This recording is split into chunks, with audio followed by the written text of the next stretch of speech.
Arthur stood there, eyes dark, jaw set tight enough to crack teeth. "You're not going." 3 words that burned her escape plan to the ground. The Moretti estate was an architectural marvel, and it was entirely dead inside. Faye Sullivan learned that on her first day.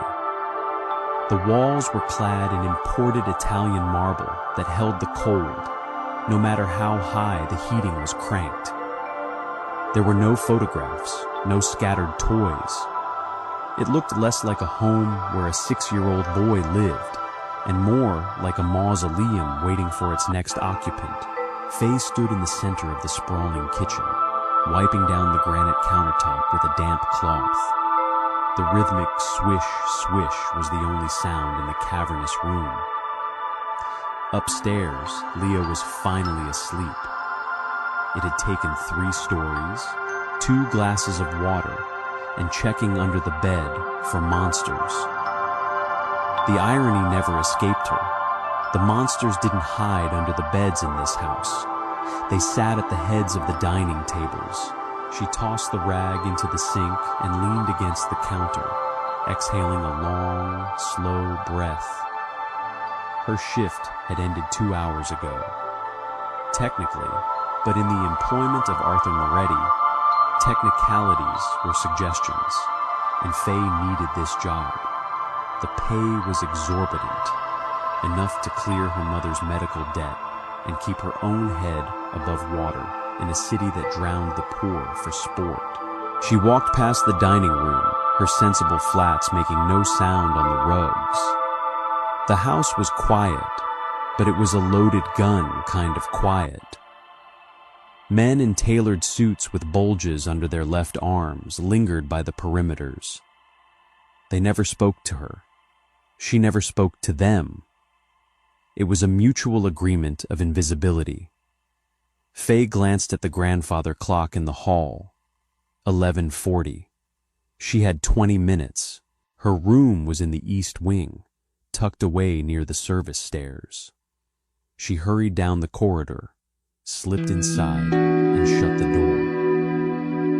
The moment the latch clicked, she let her shoulders drop. For exactly 10 seconds, she closed her eyes and allowed herself to be tired. Then she moved. She pulled off the plain, navy blue blouse she wore for work and traded it for a soft, forest green sweater and dark jeans. It wasn't exactly high fashion, but Greg wasn't the kind of guy who cared. Greg was an actuary. He talked about risk assessment and golf. He was boring. He was safe. He was exactly what Faye needed to tether herself to the real world before she forgot what it looked like entirely. Because of her bizarre, unpredictable hours, the only time they could carve out was a midnight diner run. Coffee and stale cherry pie at a 24-hour joint down by the interstate. It was pitiful, but it was hers. She brushed out her hair, tied it back with a simple clip, and grabbed her wool coat. She checked her reflection in the small mirror above her dresser. Pale skin, dark circles under the eyes, a mouth that had forgotten how to smile without effort. "Just 2 hours," she whispered to herself. 2 hours of normal. She stepped back into the hallway, pulling her coat on. The house was dimly lit now, the chandeliers dimmed to a dull, amber glow. She took the back road, avoiding the main study where Arthur usually brooded over ledgers and burner phones. She didn't want to see him. She didn't want his heavy, exhausted gaze tracking her movements. Arthur Moretti was a man who took up too much space. Even when he was entirely still, the air in the room seemed to bend toward him. He was a ruthless pragmatist, a man who had inherited a crumbling empire and cemented it back together with violence and sheer will. But as a father, he was a ghost. He looked at little Leo like the boy was a complex equation he didn't have the formula to solve. Faye reached the grand foyer. The heavy oak front doors were a few yards away. Freedom.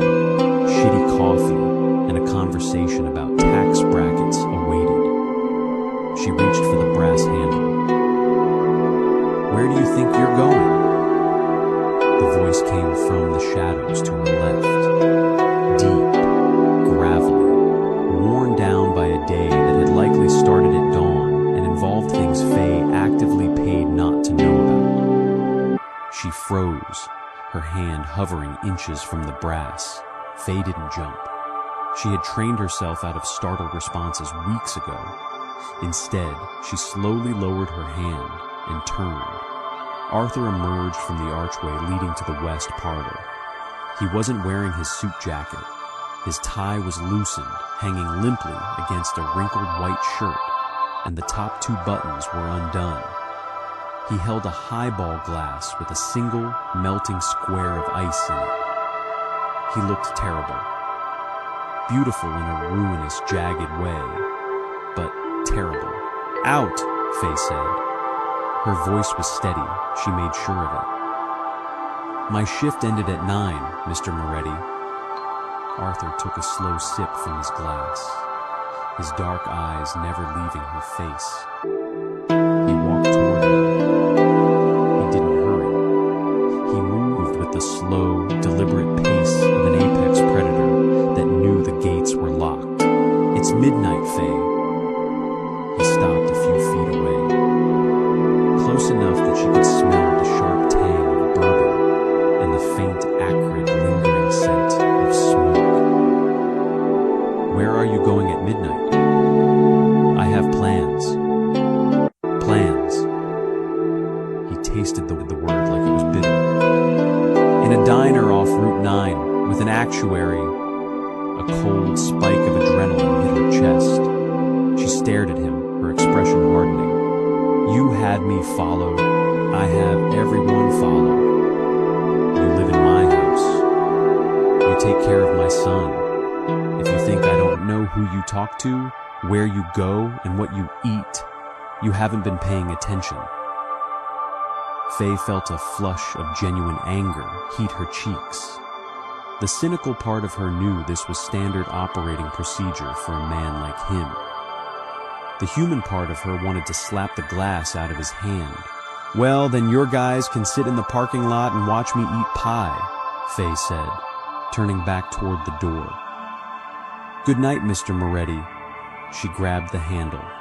She didn't even get to turn it. A large, calloused hand slammed flat against the wood above her head. The impact shuddered through the heavy door, rattling the hinges. Arthur leaned in, his arm caging her against the frame. He was close now, too close. The heat radiating off his body was palpable in the drafty foyer. "You're not going," he said. The words weren't a request. They weren't even a threat. They were a flat, immovable fact. Faye didn't shrink back. She tilted her chin up, meeting his gaze. His eyes were completely dark, swallowing the ambient light of the hallway. "Move your hand, Arthur." It was the first time she had used his first name. She saw the slight twitch in his jaw, the almost imperceptible narrowing of his eyes. "No, I am an employee," Faye said, keeping her voice low, fighting the tremble that wanted to leak into her tone. "I am not your property. I am not one of your soldiers. I am off the clock. Move. There is a war starting in the South End," Arthur said, his voice a low rumble vibrating in his chest. "There were 2 drive-bys yesterday. My territory is volatile, and you want to waltz out of a secured perimeter to eat cherry pie with a man who couldn't protect you from a stray dog, let alone a hit squad looking to send me a message." "Nobody knows who I am," Faye shot back. "I'm a nanny." "You live here. You are attached to me. That makes you a target." "Bullshit." Faye glared at him. "You don't care about my safety. You care about control. You don't like it when a piece on your board moves without your permission." Arthur stared down at her. For a long second, neither of them moved. The grandfather clock in the hall ticked, loud and rhythmic, keeping time in a house that felt frozen. "Maybe," Arthur finally said, his voice dropping an octave. "But you're still not leaving this house.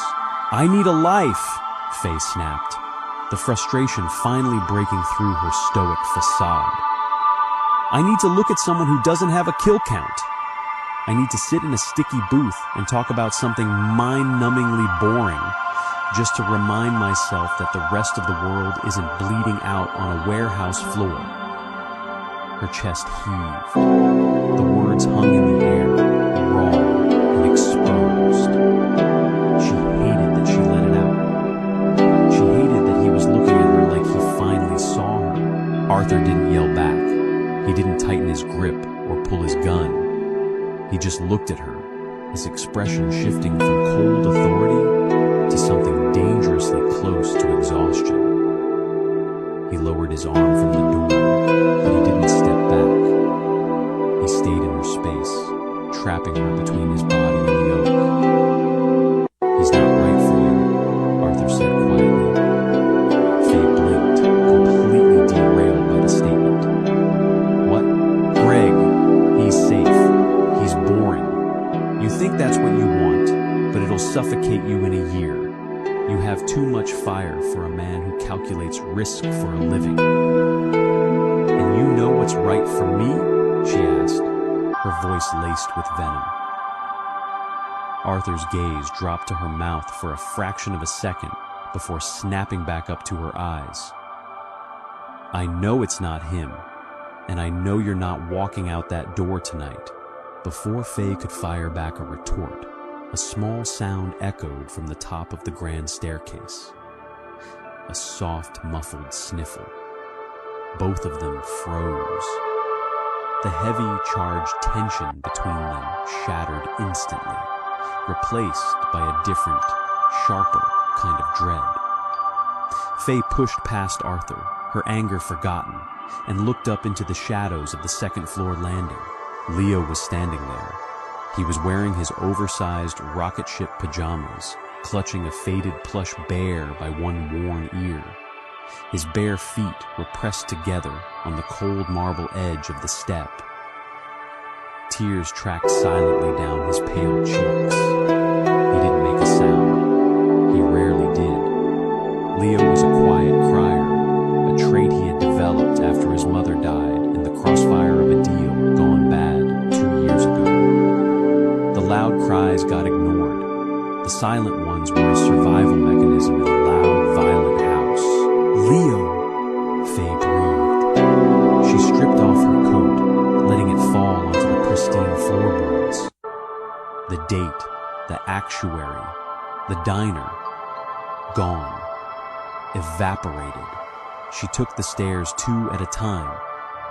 Arthur followed, but his steps were heavier, slower.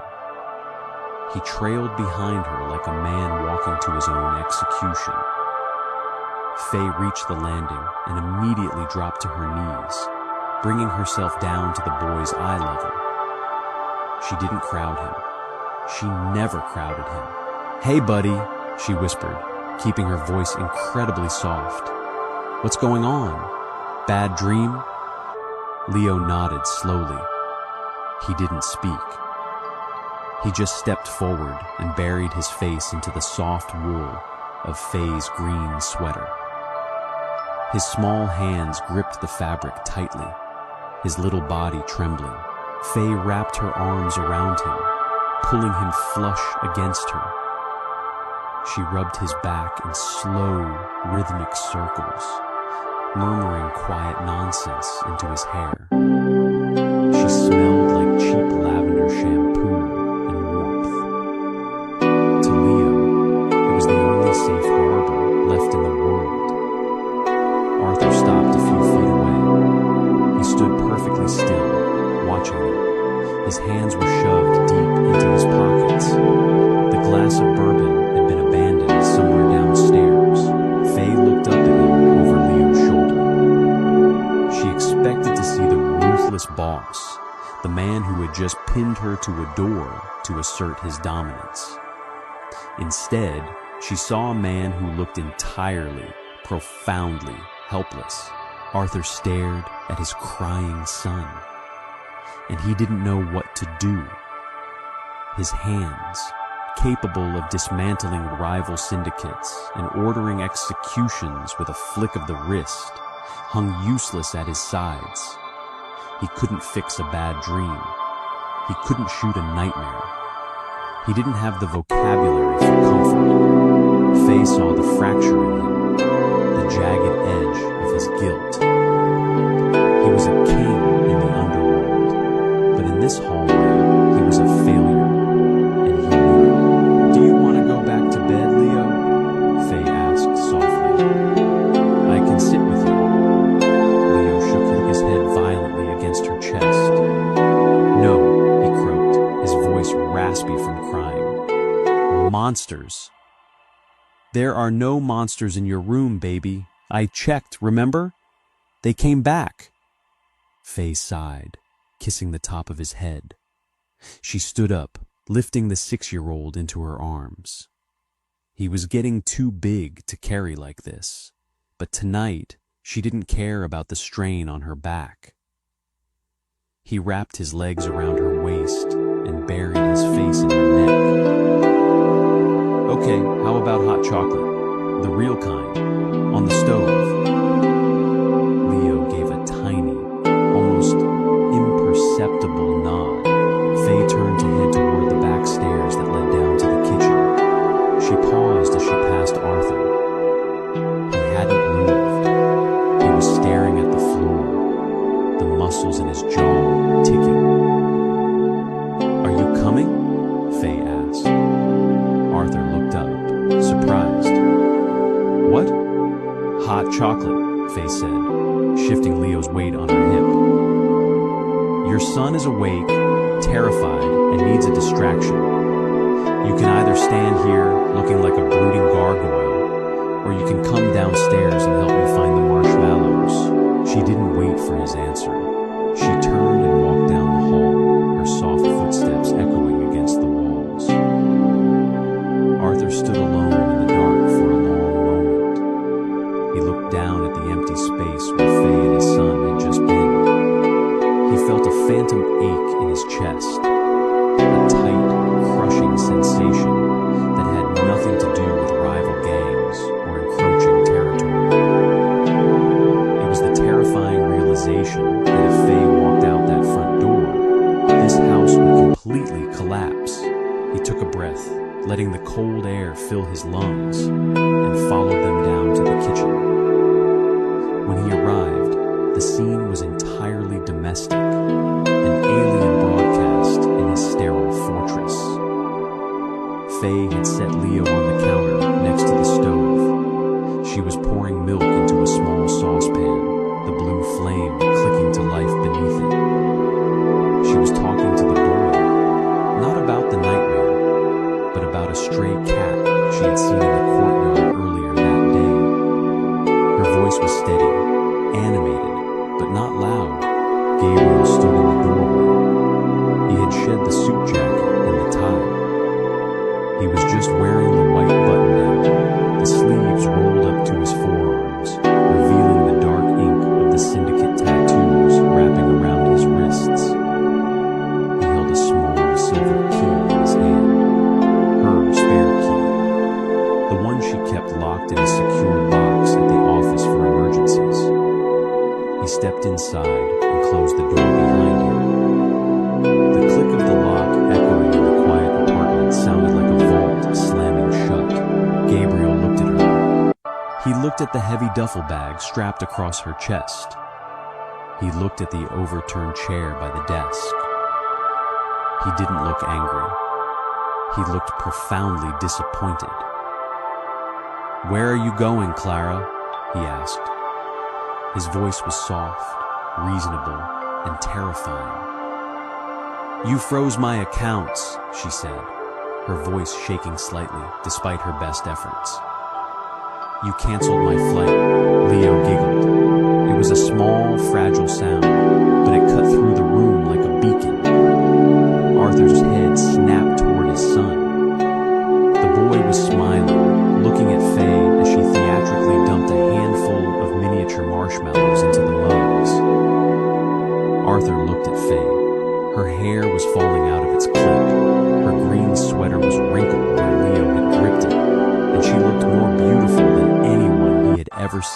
life. He realized with a sudden sinking clarity that he hadn't stopped her from leaving because of security concerns. He hadn't stopped her because of a gang war. He stopped her because the thought of another man sitting across from her, making her laugh, looking at her mouth, made him want to burn the city to the ground. Faye handed him a mug.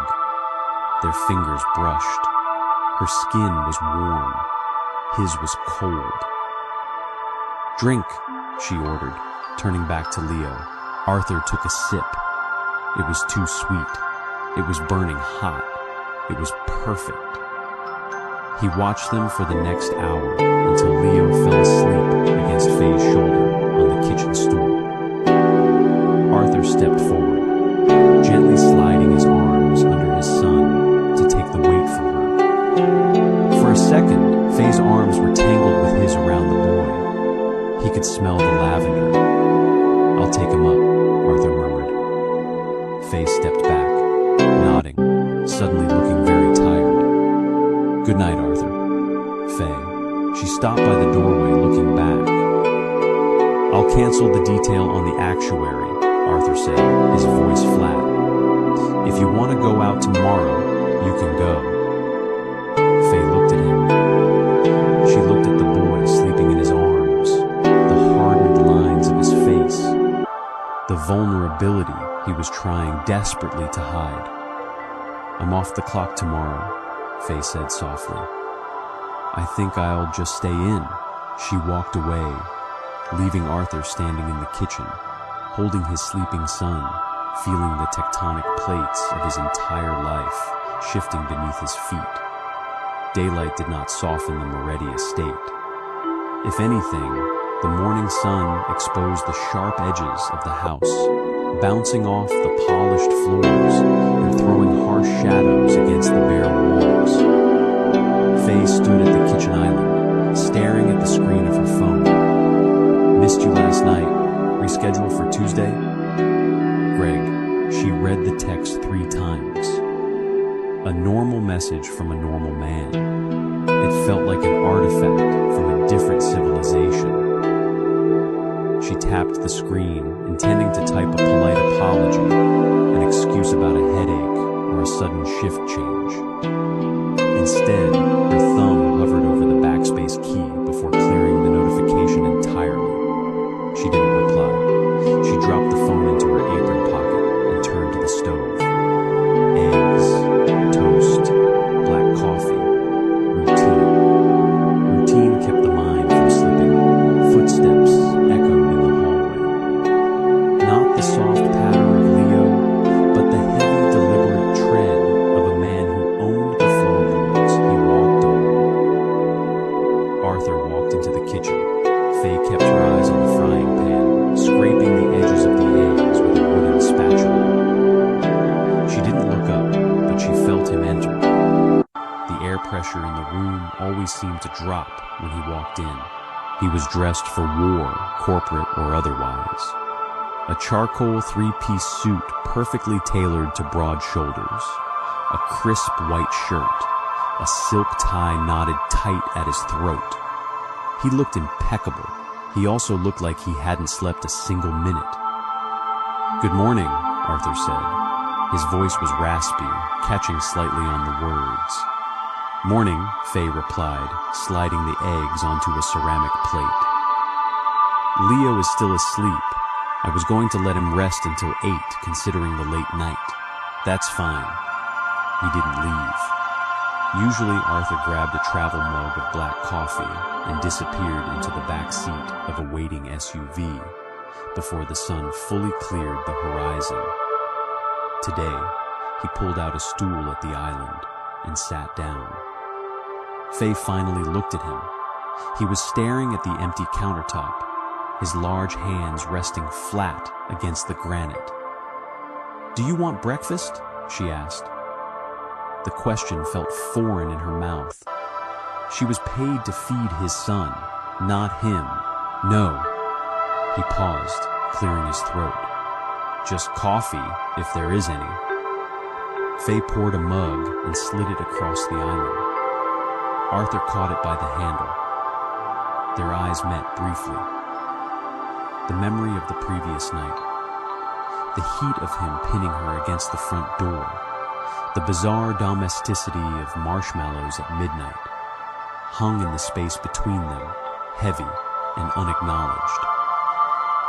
"The detail on the actuary," Arthur said, staring down at his coffee. "I pulled them." "Thank you. I shouldn't have put them there to begin with." It was the closest thing to an apology she was ever going to get from a man like him. It was a concession wrung out of stone. "No, you shouldn't have," Faye agreed evenly.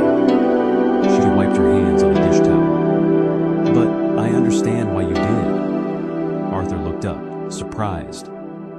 "You do? You don't trust the world, Arthur, and you shouldn't. But you need to realize I am not one of your assets to manage. I work for you. I don't belong to you." He watched her for a long moment. There was no anger in his gaze today, just a quiet, calculated intensity. "No," he murmured softly, "you don't."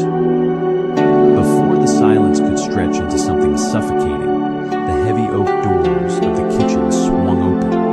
Carmine walked in. Carmine was Arthur's shadow. A man built like a cinder block, with a flattened nose and eyes that never stopped moving.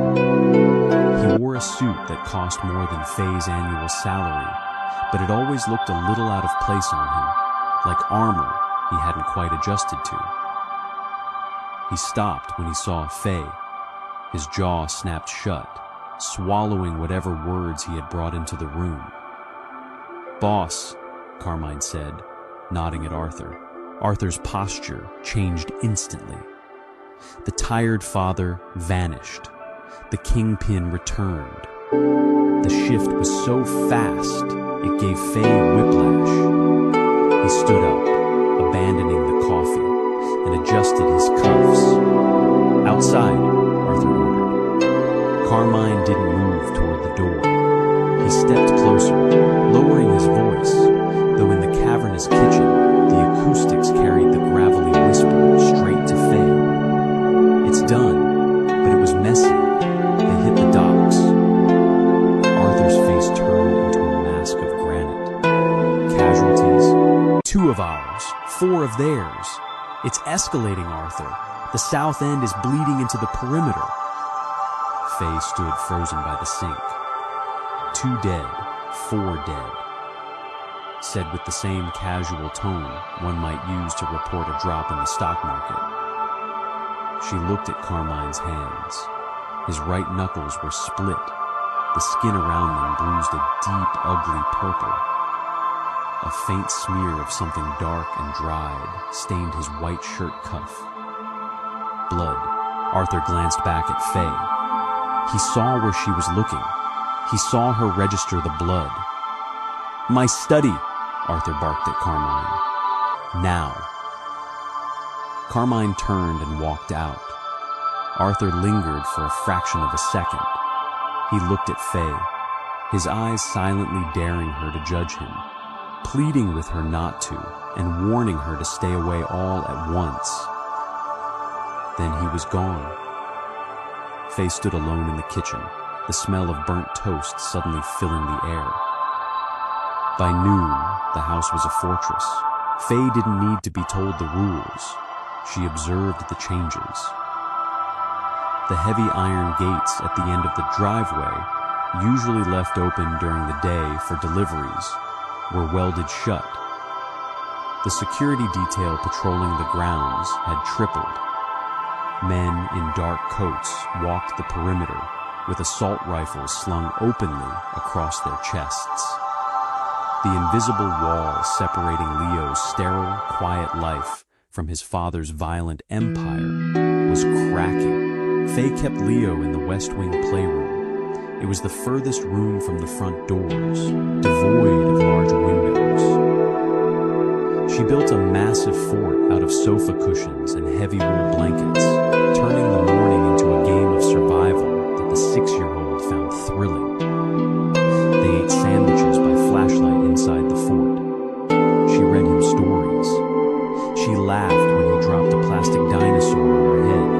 She played her part flawlessly, but beneath the smiles, her heart hammered a steady, frantic rhythm against her ribs. Every time a door slammed somewhere deep in the house, she flinched. Every muffled shout that drifted up the back stairs made the hair on her arms stand up. Around 3 in the afternoon, the front door opened and chaos spilled into the foyer. Faye left Leo in the fort with a tablet playing a cartoon and crept out to the second-floor landing, peering over the mahogany banister. Below, the pristine marble was a mess of muddy boots and frantic movement. 5 men dragged a 6th through the door. The man was groaning, clutching his side. A dark, wet stain spread rapidly across his gray shirt. It wasn't a movie. It wasn't a neat, sanitized injury. It was gruesome, chaotic, and smelled sharply of copper and sweat. Arthur stood in the center of it all. He had stripped off his suit jacket and tie. His sleeves were rolled up past his elbows. He was barking orders, his voice cutting through the panic like a whip.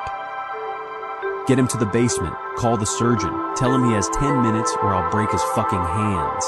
Faye clamped a hand over her mouth to stifle a gasp. This was the reality of the man who had awkwardly tried to make conversation over coffee hours ago. This was the man who had stood helpless while his son cried over monsters. He was the monster. He was the one the rest of the city had nightmares about.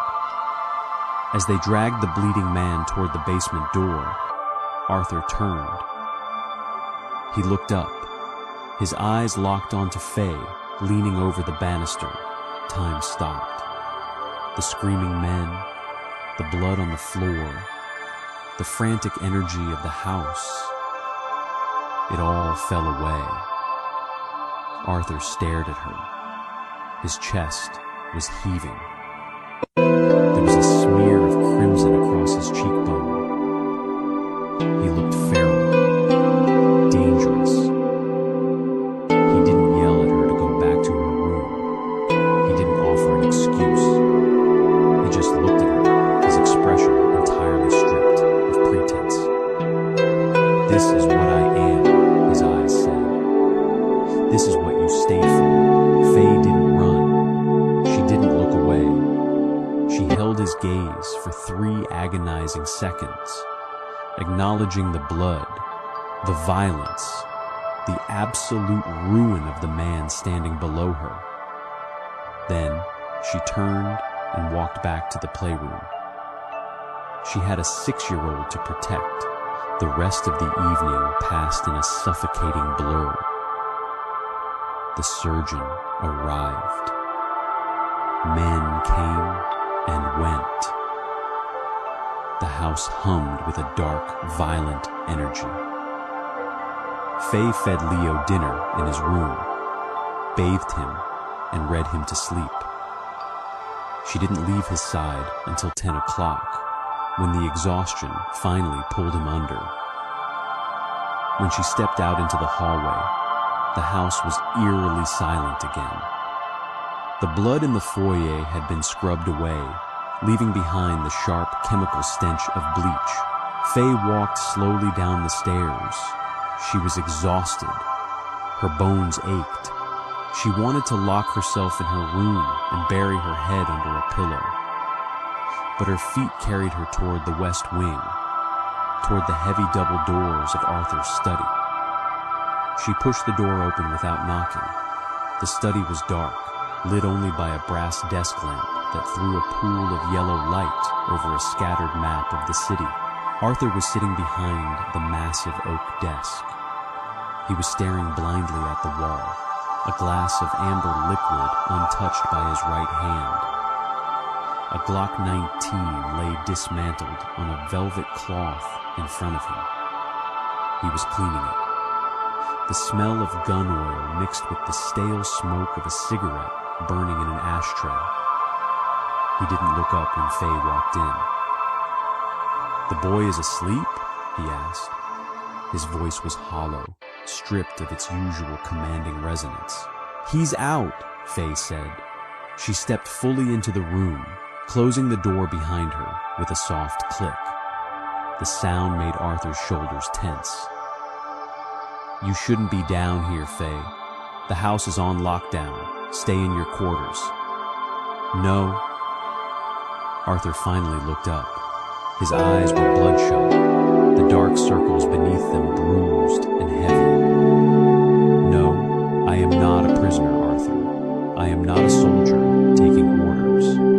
I am the woman keeping your son from realizing his house has turned into a war zone." She walked over to the desk, stopping just at the edge of the light. She looked down at the disassembled weapon. "Is he dead? The man from the foyer?" Arthur picked up a rag and began wiping down the barrel of the gun. The slow, rhythmic motion was terrifying in its practiced ease. "He'll live." Bullet missed his liver by an inch. "And the others? The ones who did it? They won't live to see sunrise." He said it so casually. A death sentence handed down over a dirty rag and a glass of scotch. Faye felt a chill crawl up her spine. "Why are you doing this?"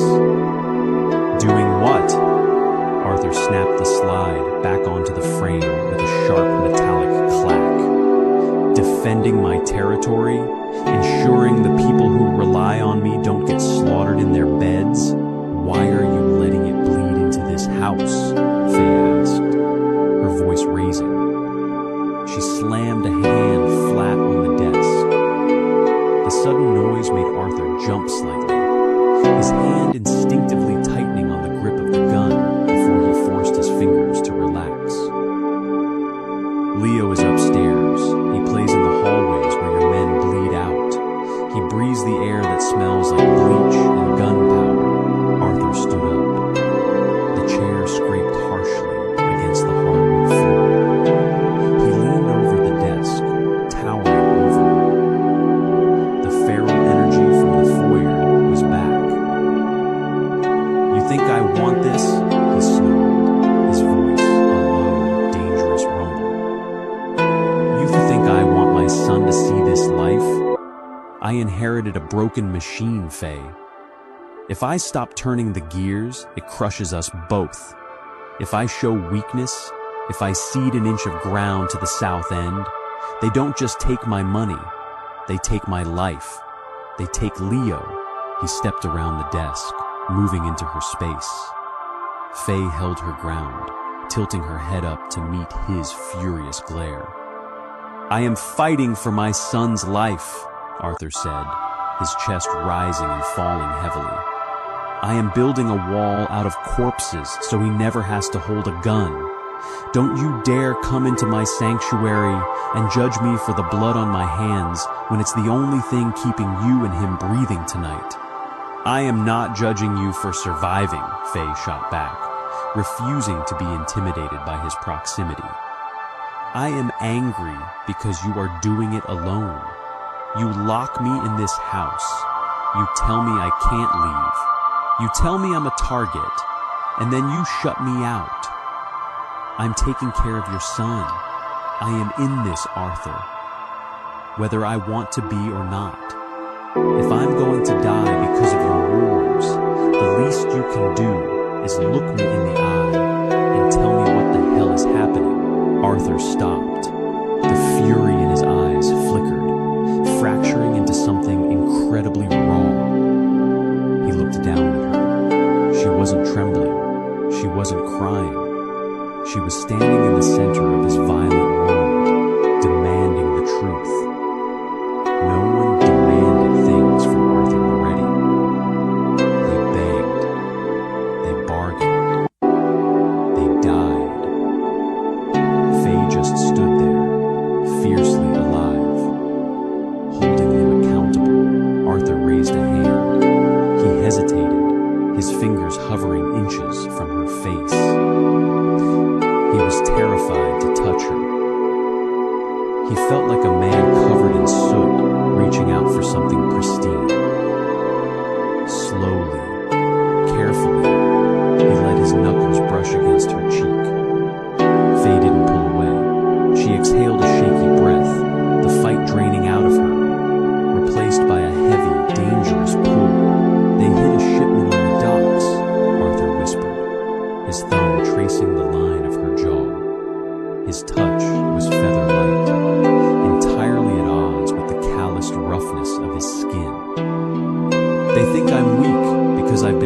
quiet since Leo's mother died. They think I'm distracted.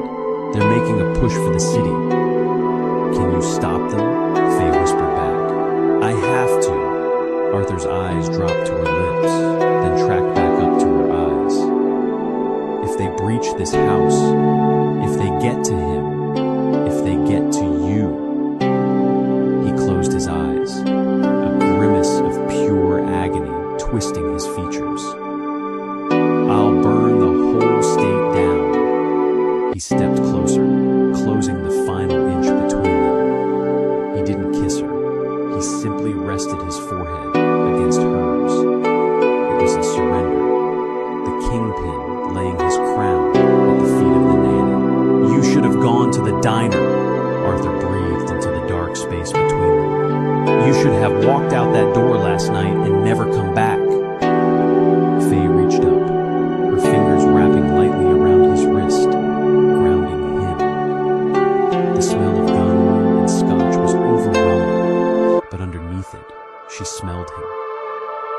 The sharp, terrifying scent of a man who would tear the world apart to keep her safe.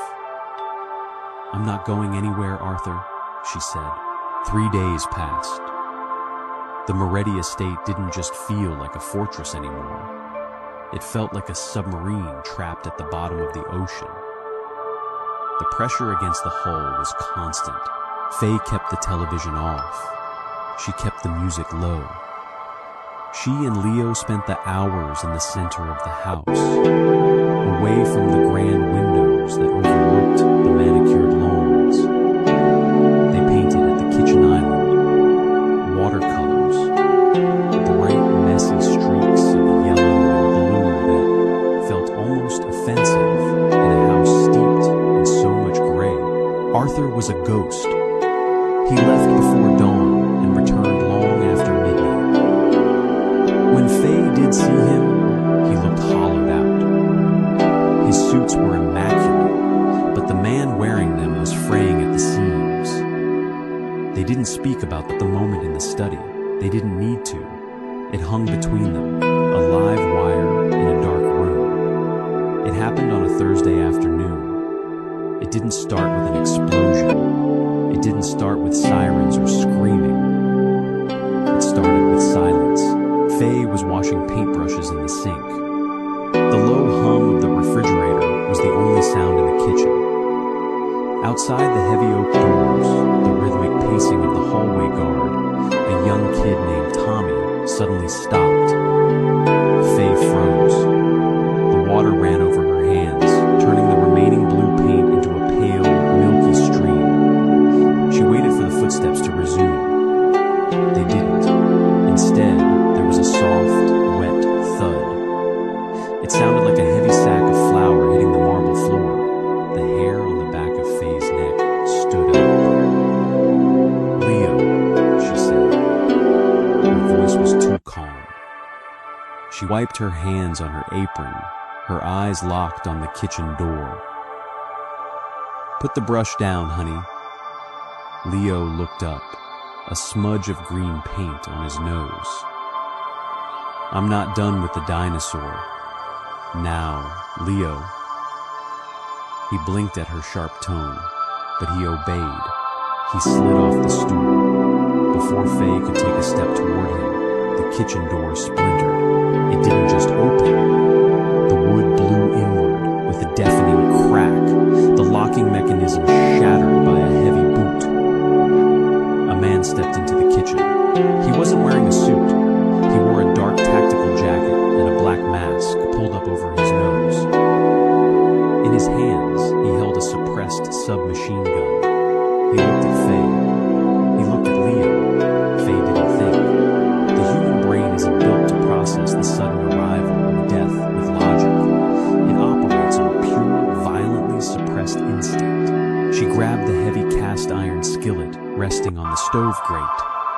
In one fluid motion, driven by the absolute terror of a mother figure, protecting her young, she hurled it. The heavy iron caught the man square in the chest. It didn't kill him. but the sheer weight of it knocked the wind out of his lungs and threw him backward into the doorframe. The gun clattered to the floor. "Run!" Faye screamed, grabbing Leo by the collar of his shirt and yanking him toward the back pantry. The kitchen erupted into chaos.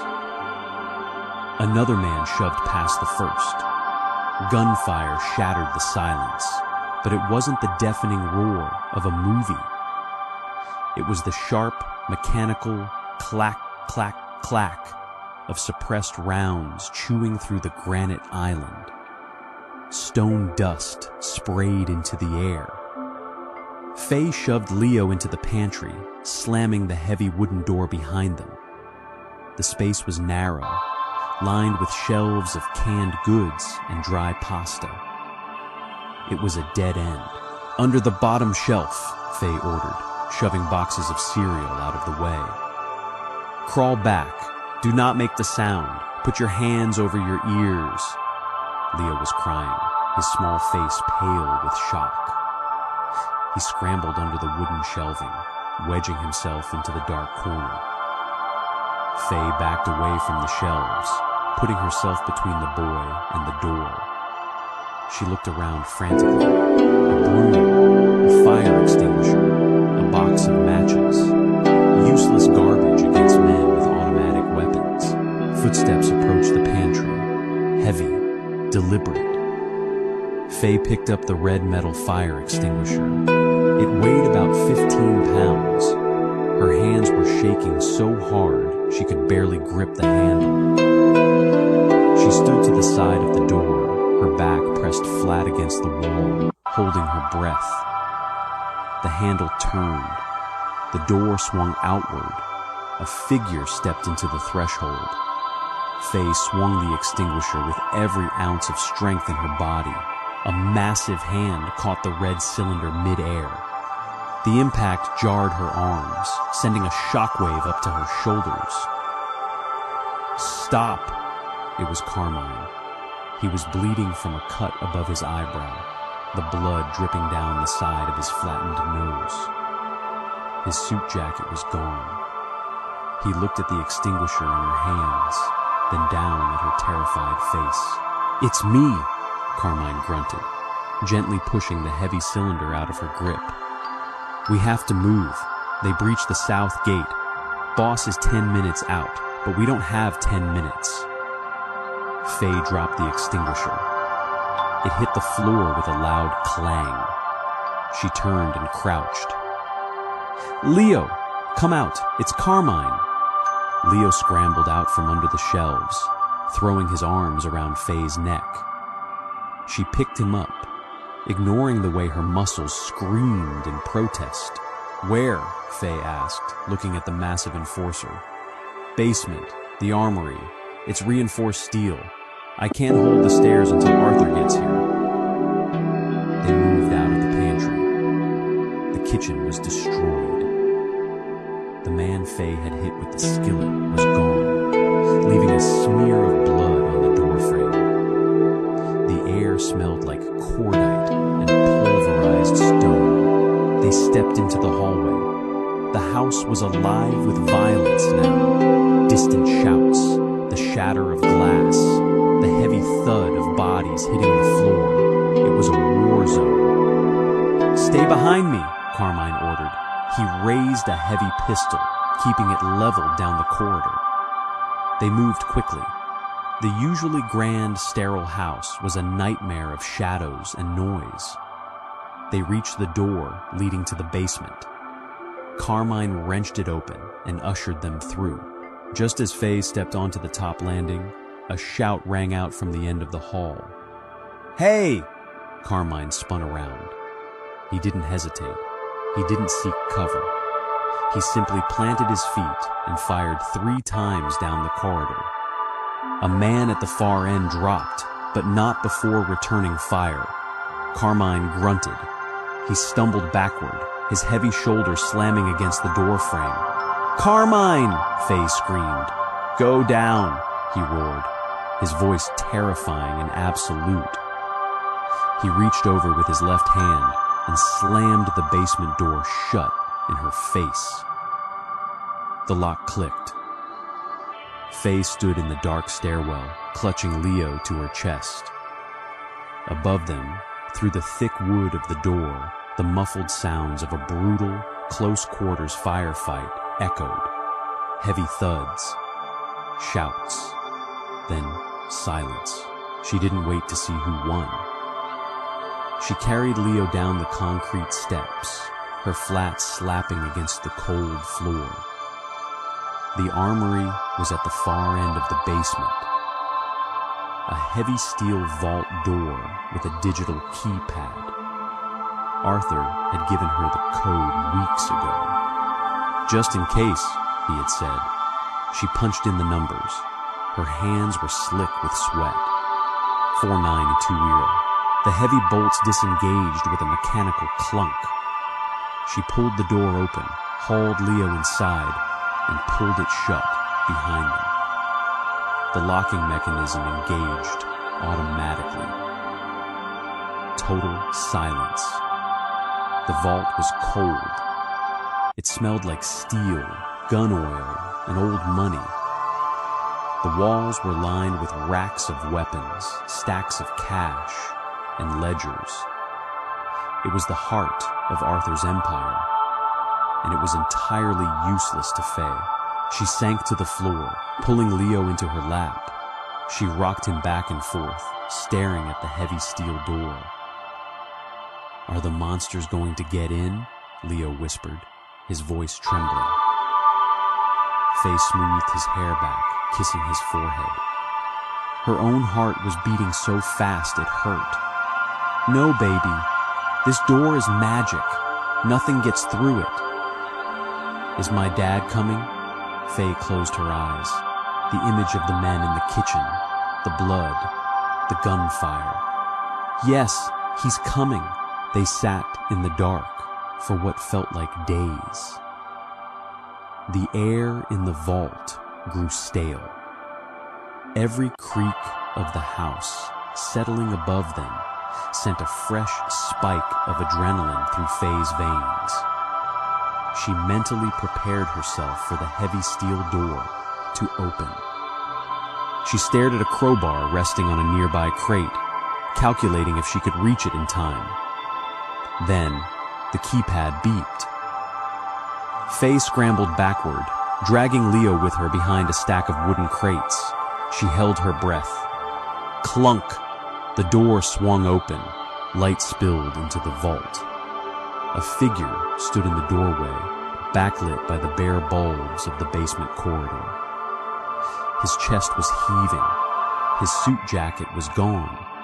His white shirt was torn at the shoulder, stained dark with blood and soot. He held a handgun at his side, his knuckles white. Faye. It was a ragged, desperate sound. A sound torn from a man who had ripped his own soul apart trying to get down these stairs. Faye let out a sob. The sheer relief buckled her knees. She crawled out from behind the crates, pulling Leo with her. Arthur dropped the gun. It clattered against the concrete. He didn't care. He dropped to his knees right there in the doorway, uncaring of the dirt, the blood, the cold. Leo ran to him. Arthur caught the boy, burying his face in Leo's neck. He squeezed his son so tight Leo let out a small squeak, but the boy didn't complain. He just buried his hands in his father's ruined shirt. Arthur's shoulders shook. He didn't cry. Men like Arthur already didn't cry. They just fractured quietly, letting the pressure bleed out in jagged breaths. Faye stayed on the floor a few feet away, watching them. She was exhausted. Her hands were blistered from the fire extinguisher. Her green sweater was covered in dust. Arthur looked up over Leo's shoulder. He found Faye in the gloom of the vault. He didn't say anything. He didn't ask if she was okay. He reached out with his left hand. Faye hesitated for a fraction of a second. Then she crawled forward, bridging the gap. Arthur's hand clamped onto her wrist, dragging her the rest of the way. He pulled her against his side, wrapping They sat there on the cold concrete floor of the armory. A broken king, his terrified son, and the woman who had kept them alive. The smell of blood and cordite clung to them, a harsh reminder of the world they lived in. "Carmine?" Faye whispered, her voice cracking. "Alive!" Arthur rasped, his voice rough. "Hit in the shoulder and the leg. The paramedics are upstairs working on him. The others? Gone." Arthur's voice hardened slightly, the ruthlessness bleeding back in. "The South End is finished. I burned their leadership to the ground an hour ago. This was a desperation move, a suicide run." He tightened his grip on her shoulder, pulling her flush against his chest. She could feel the steady, heavy thud of his heart. It was frantic, trying to settle back into a normal rhythm. "I thought I lost you," Arthur murmured, his lips pressing against the crown of her head. He wasn't talking to Leo. He was talking to her. "I walked into that kitchen and saw the blood on the floor. I stopped breathing, Faye. I swear to God, my heart stopped." Faye closed her eyes, letting herself lean into his strength. "I hit a man with a frying pan." Arthur let out a sound that was half laugh, half sob. "I know. I saw him. His ribs are shattered." He pulled back slightly, looking down into her face. His dark eyes were wide, completely stripped of their usual calculating coldness. "You stayed. You fought for him." "He's just a little boy, Arthur. What else was I going to do? Most people run." "I'm not most people." Arthur stared at her. He reached up, his thumb wiping a streak of dirt and dried paint from her cheek. His touch was slow, reverent. "No, you're not." He leaned in. The kiss wasn't a sudden explosion of passion. It wasn't the frantic, tearing hunger of a romance novel. It was a slow, deliberate grounding. His lips were chapped, tasting like copper and ash, but they were warm. He kissed her like a man finding a pocket of air in a sinking ship. Faye kissed him back. She gripped the ruined fabric of his shirt, pulling him closer, anchoring herself to the reality of his heartbeat. The sterile walls of the estate, the violence, the money, none of it mattered in the dark of the vault. When they finally broke apart, Arthur rested his forehead against hers. They were both breathing heavily. "We need to get upstairs," Arthur whispered. "The house needs to be cleaned." Faye nodded slowly. She looked down at Leo, who had fallen asleep against Arthur's chest, utterly exhausted by the terror of the day. "Okay," she said softly, "let's go clean." Later that night, the house was a different kind of quiet. The bodies were gone. The police had been dealt with through Arthur's web of political favors and bribes. A cleaning crew was already scrubbing the marble floors, erasing the physical evidence of the war. Faye sat on the edge of Arthur's heavy mahogany bed in the master suite. Arthur sat in a chair opposite her. He had showered, scrubbing the soot and blood from his skin. He wore only a pair of dark sweatpants. His torso was a map of old scars and fresh bruises. A dark purple contusion wrapped around his ribs on the left side. Faye held a small bottle of antiseptic and a cotton pad. She leaned forward, carefully dabbing a cut on his shoulder. Arthur flinched slightly as the alcohol bit into the wound. "Sorry," Faye murmured. "It's fine." He watched her face. He had been watching her for the last 20 minutes, tracking every micro-expression.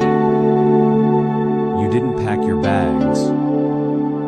Faye paused, keeping the cotton pad pressed against his skin. She didn't look at his eyes. "No, I told my men to have a car ready for you, with an envelope. Enough money to pay off your mother's debt and buy a house anywhere you want. It's sitting on the dresser." Faye glanced toward the heavy oak dresser across the room. A thick, manila envelope rested squarely in the center. She looked back at the cut on his shoulder. "I saw it," and Faye tossed the bloody cotton pad into a small wastebasket. She capped the bottle of antiseptic and set it on the nightstand. She finally looked up, meeting his intense, dark gaze. "And I left it there." Arthur leaned forward, resting his elbows on his knees. "Faye, look at me. Look at this house. Look at what happened today. I cannot guarantee it won't happen again. I can put an army on the perimeter. I can kill every rival boss in the state. But this life, it demands a toll. I don't want to pay that toll with you." "Are you firing me, Arthur?" she asked calmly. "I'm trying to save your life. You don't get to decide that for me." Faye stood up. She crossed her arms over her chest, looking down at the man who commanded thousands of men, yet looked entirely defeated, sitting in his own bedroom. "I told you a few nights ago, I am not your property. I am not a chess piece you can move off the board because you're scared of losing it. I am terrified of losing you," Arthur admitted, the words tearing out of his throat. He ran a hand through his damp hair. "I have never been terrified in my entire life. Not when a gun was to my head. Not when the feds raided my warehouses. But when I saw that splintered door in the kitchen, I broke, Faye. I completely broke." Faye felt the anger drain out of her. She stepped closer, stepping into the space between his spread knees. She reached down, resting her hands lightly on his bare shoulders. His skin was warm, the muscles tight and coiled beneath her palms. "I know," she whispered. "I know you did." Arthur looked up at her, his eyes searching hers for an out, for a sign that she was going to run.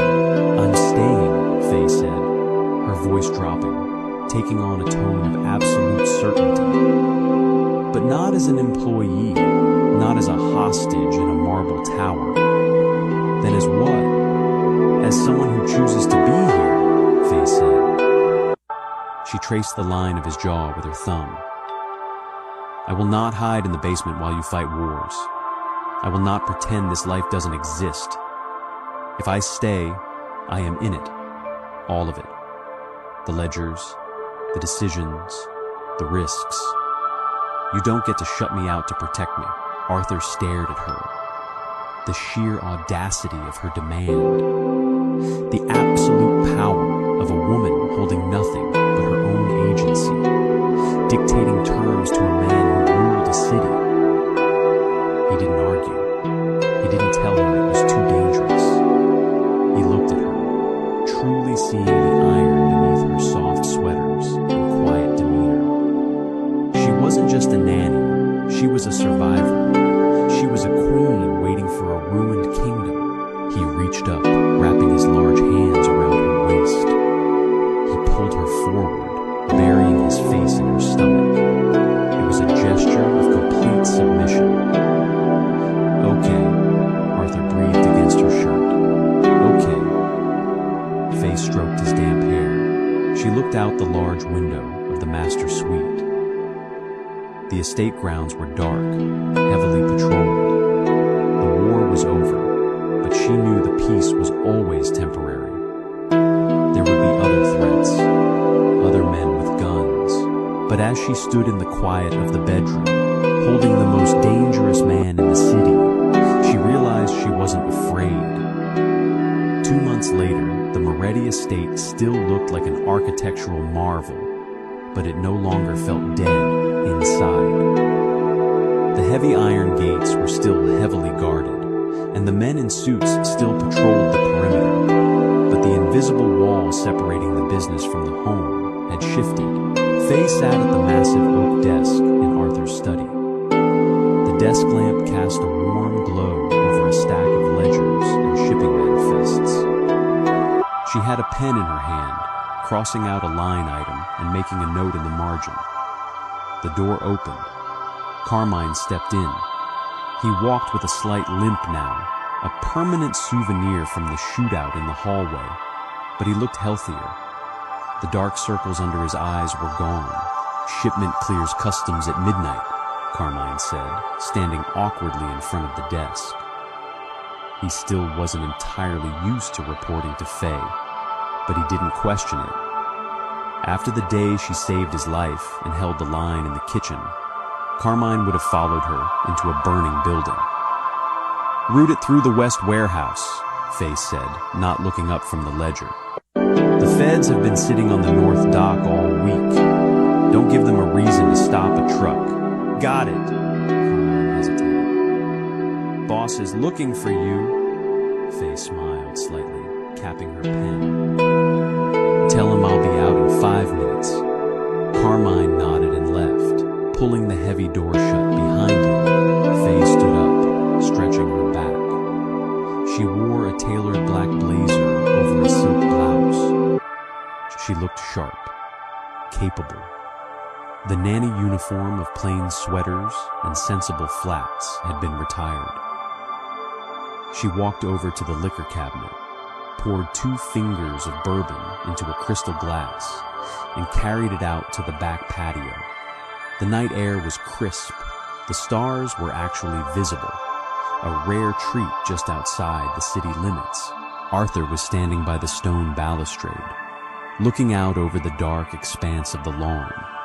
He wore a simple black sweater and jeans. He looked relaxed. It was a subtle change, the way his shoulders sat lower, the absence of the tight clenching in his jaw. Faye walked up beside him and handed him the glass. "Thank you," Arthur murmured, taking a sip. He wrapped his free arm around her waist, pulling her flush against his side. He kissed her temple. "You fixed the routing issue? Carmine has it handled. West Warehouse." Arthur chuckled, a low, rumbling sound that Faye had grown to love. "He's terrified of you, you know." "Good. It keeps him sharp." Faye leaned her head against his shoulder. "Where is Leo?" "Asleep. I read him 2 chapters of the Dragon Book. He demanded a 3rd, but I held the line." "A ruthless negotiator," Faye teased. Arthur turned, setting the glass on the stone rail. He took both of her hands in his. He looked down at her, the moonlight catching the silver creeping into the hair at his temples. The violence of his world was still there, lurking in the shadows of his eyes, but it was anchored now, tethered by the woman standing in front of him. "I was thinking," Arthur said quietly, "we need to knock down the wall between the kitchen and the dining room." Faye raised an eyebrow. "Renovations? It's too closed off. The house needs more light, more space." He paused, his thumb brushing over her knuckles. "And maybe another bedroom down the hall." Faye's breath hitched slightly. She looked up at him, searching his face. He was entirely serious. The kingpin of the city, talking about knocking down walls to make room for life. "A nursery?" she whispered. Arthur nodded slowly. "If you want it, if you want this life. With me." Faye looked past him, out into the dark grounds where men carrying rifles walked the perimeter. She looked back at the house, the marble halls that had once felt like a mausoleum. It was a dangerous life, a complicated, messy, terrifying life. But it was theirs. She smiled, a genuine, radiant expression that finally reached her eyes. She stepped into his space, wrapping her arms around his neck. "I want the wall down," Faye said softly against his lips. "And I want a bigger kitchen." Arthur pulled her close, kissing her deeply under the cold night sky. The Empire hadn't fallen. It had simply found a new queen. Faye proved that true power isn't about holding the gun. It's about holding the line when the world falls apart. If this intense, grounded Mafia romance kept you on the edge of your seat, hit that like button. Share this video with anyone who loves a fiercely capable female lead and a protective, gritty romance. The Moretti Empire might be stable for now, but the underworld never sleeps. Subscribe to the channel and turn on notifications so you don't miss our next deep dive